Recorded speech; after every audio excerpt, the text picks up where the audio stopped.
नमस्कार प्यारे साथियों, आज की इस क्लास में हम लोग क्लास 12 ज्योग्राफी का चैप्टर 6 द्वितीय क्रियाकलाप के ऑब्जेक्टिव क्वेश्चन आंसर को करेंगे। तो देखिएगा, पहला प्रश्न आपके समक्ष है। प्रश्नों को आंसर करने का भी आप लोग प्रयास कीजिएगा, जो भी प्रश्न आपको पहले से याद रहे। तो पहला प्रश्न देखिए क्या कहता है कि निम्नलिखित में से कौन द्वितीय क्रियाकलाप नहीं है। ऑप्शंस भी दिए गए हैं, मछली पकड़ना, लौह प्रगलन, वस्त्र निर्माण और टोकरी बनाना। तो कौन हो जाएगा आपका? तो इसमें ऑप्शन ए जो आपका है ये आपका प्राथमिक क्रियाकलाप है, क्योंकि प्राथमिक क्रियाकलाप में वे सारी क्रियाएं आती है जिसका डायरेक्टली संबंध आपके नेचर से होता है। लौह प्रगलन जिसमें क्या होता है, जब हम लोग प्राकृतिक क्रियाकलाप में यानी कि कह सकते हैं प्राथमिक क्रियाकलाप में थोड़ा सा उसको मॉडिफाई कर देते हैं, उसके रूप में परिवर्तन कर देते हैं, तो वो आपका द्वितीय क्रियाकलाप के अंतर्गत आ जाता है। तो द्वितीय क्रियाकलाप में आपका लौह प्रगलन हो जाएगा, वस्त्र निर्माण हो जाएगा और टोकरी बनाना। तो ये सब आपके द्वितीय क्रियाकलाप। कहता है कि निम्नलिखित में कौन द्वितीय क्रियाकलाप नहीं है, तो आपका मछली पकड़ना ये आपका प्राथमिक यानी कि प्राइमरी एक्टिविटीज है। क्लियर? तो याद रखिएगा। फिर नेक्स्ट प्रश्न देखिए, सेकंड नंबर प्रश्न आपका क्या कहता है कि विनिर्माण का शाब्दिक अर्थ क्या है। तो विनिर्माण का शाब्दिक अर्थ होता है हाथों से बनाना, और इसका जनरली जो संबंध है वो द्वितीय क्रियाकलाप से। द्वितीय क्रियाकलाप में विनिर्माण का कार्य आता है और विनिर्माण का संबंध भी आपके सेकेंडरी एक्टिविटीज से है। तो इसको भी आप ध्यान में रखिएगा कि विनिर्माण का शाब्दिक अर्थ क्या है। तो विनिर्माण का कहने का मतलब होता है कि ये द्वितीय क्रियाकलाप, इसका अर्थ अगर हम लोग समझे तो हाथों से बनाना है। क्लियर?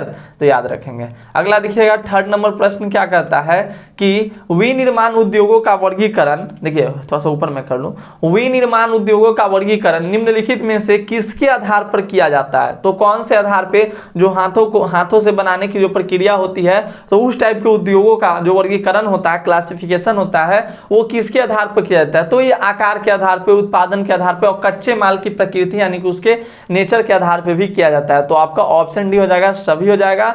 विनिर्माण उद्योगों का जो वर्गीकरण होता है वो किसके आधार पर किया जाता है, तो आकार के आधार पे, उत्पादन के आधार पे और कच्चे माल के आधार पे। तो ऑप्शन डी आपके इसके करेक्ट जवाब हो जाएंगे। फिर नेक्स्ट आप प्रश्न देखिएगा, देखिए कुटीर उद्योग का में कौन सी वस्तुएं आती है। कुटीर उद्योग कहने का मतलब होता है कॉटेज इंडस्ट्री, यानी कि वैसा उद्योग जिसमें छोटे छोटे घर के जो समूह होते हैं, घर के जो सदस्य होते हैं, वही लोग उसमें संगठित होते हैं, वही लोग उसमें अपना हाथ बटाते हैं और जो औजार, सिंपल सा जो औजार है उसी की सहायता से वो लोग उस कार्य को करते हैं। कुटीर उद्योग में आता है, माने एक तरह से लघु उद्योग आप समझ सकते हैं, अपना एक छोटा सा उद्योग। तो कुटीर उद्योग में कौन सी वस्तुएं आती हैं? खाद्य पदार्थ, कपड़ा, फर्नीचर, लघु मूर्तियां, ये सब आती है। तो ऑप्शन आपके यहाँ पर हो जाएंगे, कुटीर उद्योग में कौन सी वस्तुएं आती हैं। तो खाद्य पदार्थ भी आता है, कपड़ा भी आता है, फर्नीचर भी आता है और लघु मूर्तियां, ये सब आते हैं इसमें। तो याद रखिएगा आप लोग।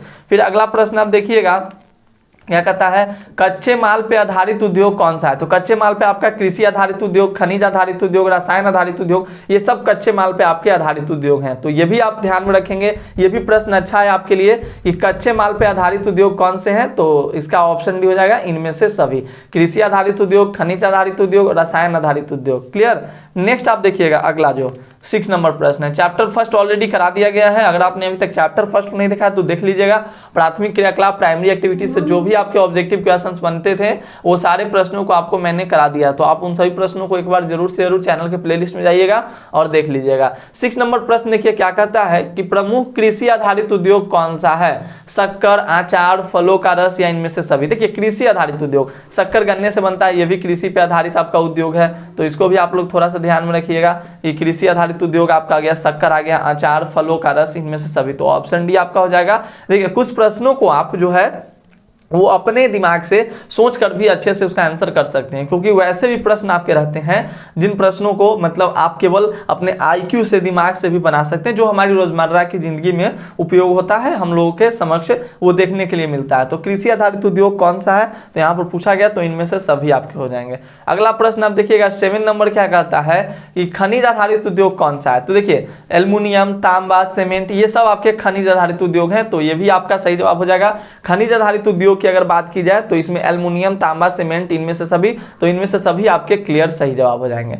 नेक्स्ट आप देखिए 8 नंबर प्रश्न कहता है कि कच्चे माल पे आधारित उद्योगों का वर्गीकरण कितने शीर्षकों में किया जाता है। तो कच्चे माल पे जो आधारित उद्योग होते हैं उनका क्लासिफिकेशन यानी कि जो वर्गीकरण होता है वो 5 शीर्षकों में किया जाता है। पहला तो आपका आता है कृषि आधारित उद्योग, खनिज आधारित उद्योग, वन आधारित उद्योग, रसायन आधारित उद्योग, पशु आधारित उद्योग। तो याद रखिएगा 5 आपका हो जाएगा। कौन कौन? कृषि आधारित, खनिज आधारित, वन वन आधारित, पशु आधारित, तो ये सब आपको याद रखना है, रसायन आधारित। अगला देखिएगा 9 नंबर क्या कहता है कि निम्न में से कौन सी कुटीर उद्योग की विशेषता नहीं है। कुटीर उद्योग यानी कि कॉटेज इंडस्ट्री। कॉटेज इंडस्ट्री में क्या होता है दोस्त, कॉटेज इंडस्ट्री में आपके छोटे छोटे घर के जो समूह सदस्य होते हैं वो सब इसमें लगे रहते हैं। तो आयातित माल का उपयोग किया जाता है, परिवार के सदस्य मिलकर कार्य करते हैं, बिल्कुल ये होता है। पूंजी इन उद्योगों को प्रभावित नहीं करती है। देखिए हाँ बिल्कुल पूंजी नहीं प्रभावित करती है, क्योंकि जो चीजें उनके पास उपलब्ध होता है उसी के द्वारा वो लोग कुटीर उद्योग को आगे की ओर बढ़ावा देते हैं। तैयार माल स्थानीय बाजार में विक्रय किया जाता है, तो जो भी तैयार माल होता है वो स्थानीय बगल के बाजारों में उसका विक्रय कर दिया जाता है। तो ये सब जो है कुटीर उद्योग के जो तीनों है वो कुटीर उद्योग से संबंधित है। लेकिन आयातित माल का उपयोग क्या होता है, मतलब कहीं से कोई सामान मंगाकर उसका उपयोग ऐसा कॉटेज इंडस्ट्री में नहीं होता है। कॉटेज इंडस्ट्री में जो चीजें आपके पास पहले से अवेलेबल है उसी का यूज करके वो लोग आगे की ओर अपना उद्योग को बढ़ाते हैं। तो ऑप्शन ए आपके सही जवाब हो जाएंगे, क्योंकि प्रश्न पूछा है कुटीर उद्योग की विशेषता नहीं है पूछ रहा है। क्लियर, तो ये ऑप्शन सही हो जाएगा। अगला देखिए 10 नंबर, रोजगार के अवसर किस उद्योगों में अधिक होते हैं। तो रोजगार के अवसर जो होता है वो ऑप्शन है कुटीर उद्योग, छोटे पैमाने के उद्योग, बड़े पैमाने के उद्योग, या इनमें से कोई नहीं। तो देखिए छोटे पैमाने के उद्योग जो होते हैं उसमें रोजगार के अवसर बहुत ज्यादा होते हैं, क्योंकि इसमें श्रमिक भी जो होते हैं वो मतलब मान लीजिए श्रमिक आपका ज्यादा इंटेलिजेंट नहीं है, छोटा छोटा उद्योग है, तो उनमें उन सभी को वर्क मिल जाता है। प्लस में है कि छोटे पैमाने के उद्योग में ज्यादातर मशीनों का उपयोग नहीं किया जाता है, और बड़े पैमाने के उद्योग में ज्यादातर मशीनों का ही प्रयोग होता है। तो सबसे ज्यादा अगर अवसर का प्रदान कोई करता है तो छोटा पैमाना का जो उद्योग है वही। 11 नंबर देखिएगा, ये कंप्यूटर आधारित डिजाइन किस उद्योग में प्रमुख स्थान रखता है। तो ये उच्च प्रौद्योगिकी उद्योग मतलब हाई टेक्नोलॉजी इंडस्ट्री के रूप में इसका हम लोग इस्तेमाल करते हैं। तो कहता है कंप्यूटर आधारित डिजाइन, जो भी कंप्यूटर पे डिजाइन, जैसे बहुत सारे डिजाइनिंग होती है जो कंप्यूटर द्वारा किया जाता है, तो उस किस उद्योग में प्रमुख स्थान रखता है। तो उच्च प्रौद्योगिकी उद्योग आपके इसके क्लियर सही जवाब हो जाएंगे। ध्यान रखिएगा, अच्छा प्रश्न मैं करा रहा हूँ। 12 नंबर है, जिन उद्योगों में वनों से प्राप्त उत्पादों का कच्चे माल के रूप में प्रयोग किया जाता है उन्हें क्या कहते हैं। जिन उद्योगों से वनों से प्राप्त उत्पादों के कच्चे माल के रूप में प्रयोग किया जाता है, तो ऑप्शन है वन आधारित, कृषि आधारित, कोयला आधारित। देखिए वनों से कह रहा है ना, तो वनों से कह रहा है, डेट मीन्स इसका सही आंसर आपका हो जाएगा वन आधारित उद्योग। ऑप्शन ए आपके सही जवाब हो जाएंगे। तो बोला ना मैंने कि अगर आप IQ लगाकर भी बनाइएगा प्रश्नों को तो बहुत सारे प्रश्न बन जाएंगे। 13 देखिएगा कि विनिर्माण शब्द निम्नलिखित में से किस प्रकार के क्रियाकलाप से संबंधित है। विनिर्माण मतलब हाथों से बुनना, हाथों से बनाना। तो विनिर्माण जो शब्द है निम्नलिखित में से किस प्रकार के क्रियाकलाप से संबंधित है। तो सही जवाब आपके हो जाएंगे द्वितीय क्रियाकलाप से इसका जनरली संबंध है, यानी कि सेकेंडरी एक्टिविटी से। प्राथमिक क्रियाकलाप क्या होता है, जो डायरेक्टली नेचर से उसका संबंध होता है। द्वितीय क्रियाकलाप आपने समझा कि जो हम लोग थोड़ा सा प्राथमिक क्रियाकलाप को मॉडिफाई कर देते हैं। तृतीयक में सेवाएं प्रदान की जाती है, तृतीयक में सेवाएं प्रदान की जाती है। चतुर्थ इससे थोड़ा सा हाई फाई हो जाता है। क्लियर, तो ये ध्यान रखिएगा।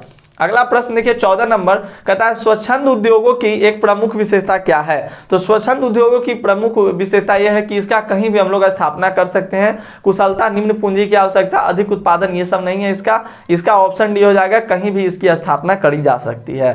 15 नंबर देखिएगा, स्वच्छंद उद्योग पढ़ाया गया है। 15 देखिएगा, निम्न में से कौन सा एक प्रकार का उद्योग अन्य उद्योगों के लिए कच्चे माल उत्पादन करता है। तो कौन सा उद्योग जो होता है अन्य उद्योग के लिए कच्चे माल उत्पादन करता है। तो आधारभूत उद्योग, एग्रो बेस्ड इंडस्ट्रीज, यानी कि आधारभूत उद्योग जो होता है वही जो होता है वो अन्य उद्योगों के लिए कच्चे माल उत्पादन करता है। ये भी प्रश्न अच्छा था, ध्यान में रखिएगा। अगला देखिएगा, निम्न में से कौन सी एक अर्थव्यवस्था में उत्पादन का स्वामित्व व्यक्तिगत होता है। जिसमें क्या होता है, प्रोडक्शन का जो स्वामित्व होता है वो व्यक्तिगत होता है। तो पूंजीवादी व्यवस्था में, क्योंकि हमारे यहाँ मिश्रित है, हमारे यहाँ सरकारी व्यवस्था भी है और प्राइवेट व्यवस्था भी है, लेकिन यहाँ पर कह रहा है कि जिसमें स्वामित्व व्यक्तिगत होता है, मालिक जो होता है उसका अपने आप का मालिक, जैसे मैं किसी चीज का मालिक हूँ तो वो पूंजीवाद के अंतर्गत आता है, तो पूंजीवादी हो जाएगा। ध्यान में रखिएगा ये सारे कंसेप्ट को। अगला है, जर्मनी के इस्पात उत्पादन का कितने प्रतिशत रोहर से प्राप्त किया जाता है। रोहर में आपका कोयला भी बहुत ज्यादा, इसके लिए रोहर फेमस है, रोहर। तो यहाँ पर कहता है इस्पात के लिए तो 80% जो इस्पात है वो जर्मनी के रोहर से प्राप्त किया जाता है। ध्यान रखिएगा। 18 है कि कौन सा उद्योग अन्य सभी उद्योगों को आधार प्रदान करता है। तो कौन सा उद्योग जो होता है वो अन्य सभी उद्योगों को आधार प्रदान करता है। तो कहा जाता है ना कि लोहा जो होता है, iron is the backbone of industry. तो इसका सही आंसर ऑप्शन सी हो जाएगा, लोहा तथा इस्पात उद्योग जो होते हैं वो अन्य उद्योगों को आधार प्रदान करते हैं। क्लियर बच्चों। अगला देखिएगा 19 नंबर प्रश्न आपका। नेक्स्ट प्रश्न हमारा कहता है कि विश्व में लौह इस्पात उद्योग का केंद्रीकरण कहां पर है। तो लौह इस्पात उद्योग का जो केंद्रीकरण है वो उत्तरी अमेरिका में भी है, यूरोप में भी है, एशिया के विकसित देशों में भी है। तो इसका सही आंसर हो जाएगा इनमें से सभी। नेक्स्ट आप देखेंगे प्रश्न को, जंग का कटोरा किस क्षेत्र को कहा जाता है। ये वीवीआई के तौर पे सारा का सारा इंपॉर्टेंट ही है, लेकिन इसको रखिएगा, जंग का कटोरा किसे कहा जाता है, तो पीटर्सबर्ग को जंग का कटोरा के नाम से भी जाना जाता है, ध्यान रखिएगा। क्लियर। नेक्स्ट आप प्रश्न देखिए, बर्मिंघम किस प्रकार के उद्योग के लिए प्रसिद्ध है। सबसे पहले बताइए बर्मिंघम कहाँ में है, ग्रेट ब्रिटेन में। और बर्मिंघम किस प्रकार के उद्योग के लिए प्रसिद्ध है, तो ऑप्शन सी लोहा इस्पात उद्योग के लिए बर्मिंघम जो है आपका वो फेमस है। Clear concept. अगला देखेंगे 22 नंबर, चॉकलेट में कौन सा पदार्थ उपयोग होता है, तो चॉकलेट में आपका कोको, चॉकलेट में आपका कोको का उपयोग किया जाता है, तो ऑप्शन बी आपके सही जवाब हो जाएंगे। बार बार ये सब प्रश्न पूछता है, आप पहले चैप्टर में जो अभी इससे पहले वाला चैप्टर हुआ उसमें तो और भी मतलब अच्छे अच्छे प्रश्न आपसे पूछे जाते हैं। 23 नंबर प्रश्न है, सूती वस्त्र का निर्माण कहाँ किया जाता है, कारखानों में, हथकरघा में, बिजली करघा में, या इनमें से सभी। तो सूती वस्त्र का निर्माण जो होता है कारखानों में भी होता है, हथकरघा मशीन से भी होता है, बिजली करघा से भी होता है, तो इसका इन सभी में हो जाएगा आपका सही आंसर। मैनचेस्टर किस लिए प्रसिद्ध है, देखिए 24 नंबर प्रश्न देखिएगा कि मैनचेस्टर जो है आपका किस लिए प्रसिद्ध है। ये लोहा इस्पात उद्योग के लिए, सूती वस्त्र उद्योग के लिए, जूट उद्योग के लिए, या ऊनी वस्त्र उद्योग के लिए। तो ये सारे प्रश्नों को आप याद कीजिए। तो 24 का आपका सही आंसर क्या हो जाएगा, ऑप्शन बी हो जाएगा। जो मैनचेस्टर किस लिए प्रसिद्ध है, तो सूती वस्त्र उद्योग के लिए दोस्तों मैनचेस्टर आपका प्रसिद्ध है। ठीक है, तो इन सभी प्रश्नों को आप अच्छे से याद रखिए। नेक्स्ट आपका प्रश्न देखिए 25 नंबर, अकेला यूरोप विश्व का लगभग कितना कपास आयात करता है। तो अकेला जो यूरोप है विश्व का लगभग आपका आधा जो कपास होता है वो आयात करता है। यूरोप जो अकेला है वो विश्व का लगभग आधा जो कपास है वो आपका आयात करता है। तो याद रखिएगा, ये सारे प्रश्न आपके लिए अत्यंत महत्वपूर्ण थे और ऐसे ऐसे प्रश्न आपके एग्जामिनेशन में बखूबी पूछे जाते हैं। देखिए मैंने अच्छे अच्छे प्रश्नों को आपको कराया है, आपने देखा इन सभी प्रश्नों को, ये सारे प्रश्न भी आपके लिए कितने ज़्यादा इंपॉर्टेंट हैं कि मैनचेस्टर किस लिए प्रसिद्ध है, तो सूती वस्त्र उद्योग के लिए। इस प्रकार से इस वीडियो में आपने चैप्टर 6 के 25 ऑब्जेक्टिव क्वेश्चंस को किया जो कि मोस्ट इंपॉर्टेंट थे आपके लिए। तो आई होप कि आपको सारे क्वेश्चन समझ में आए होंगे। समझ में आया होगा तो वीडियो को लाइक कीजिएगा, चैनल को सब्सक्राइब कीजिएगा और अपने दोस्तों के साथ शेयर भी कीजिएगा। मिलते हैं हम लोग अगले क्लास में, तब तक के लिए धन्यवाद। जय हिंद, जय भारत।